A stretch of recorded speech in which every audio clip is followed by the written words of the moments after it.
ముద్దాయి బెయిల్ పడినోని చూసారా స్వాతంత్రం వచ్చిన తర్వాత? మోడీ పరిలో ఉన్నాడు.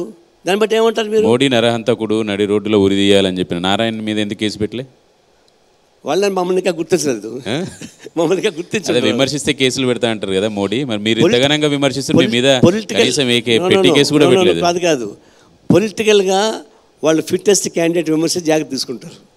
మాలంటే ఇంకా మేము పొలిటికల్ ఫిట్టెస్ట్ క్యాండిడేట్ రాలేదు కాబట్టి మనం ఇగ్నోర్ చేసి ఉండొచ్చు. అంతే మా మీద ప్రేమ ఉండి కాదు. వాడు బుద్ధిపడి చేస్తారు. నీకు నారాయణగొండ మోడీకి ప్రమాదం తెలిస్తే డెఫినెట్గా లోపల పెడతాడు.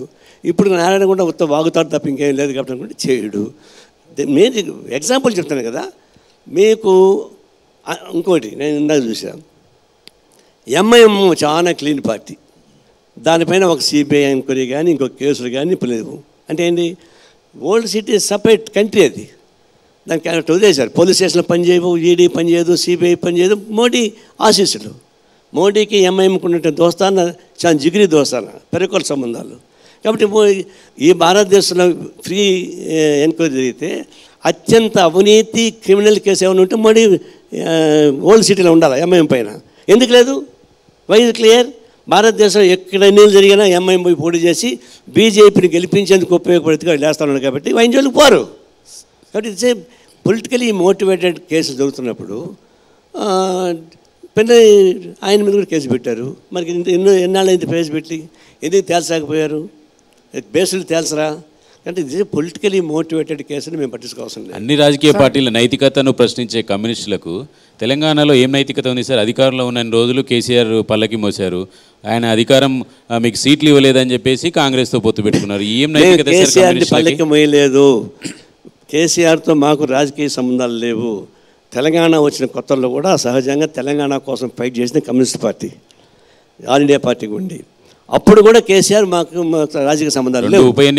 రెండు ఉప ఎన్నికల్లో సిపిఐ పార్టీ ఒక మాట బీఆర్ఎస్కి సపోర్ట్ చేసింది. షార్ట్ కట్గా మాట్లాడబాకు. నువ్వు అడిగిన తర్వాత నేను సమాధానం చెప్పుకోవాలా. ఆయన ఈ రాష్ట్రం ఏర్పడినాక టీఆర్ఎస్ కమ్యూనిస్ట్ పార్టీ న్యాయం కలిసి ఉండాలి. ఎందుకంటే ప్రత్యేక తెలంగాణ కోసం ఫైట్ చేసేవాళ్ళం. ఆయన ఆ రోజు మమ్మల్ని ఆయన చేరదీయలేదు, మేము ఆయన దగ్గరికి పోలేదు. అప్పుడు కాంగ్రెస్ పార్టీతో ఉన్నాం.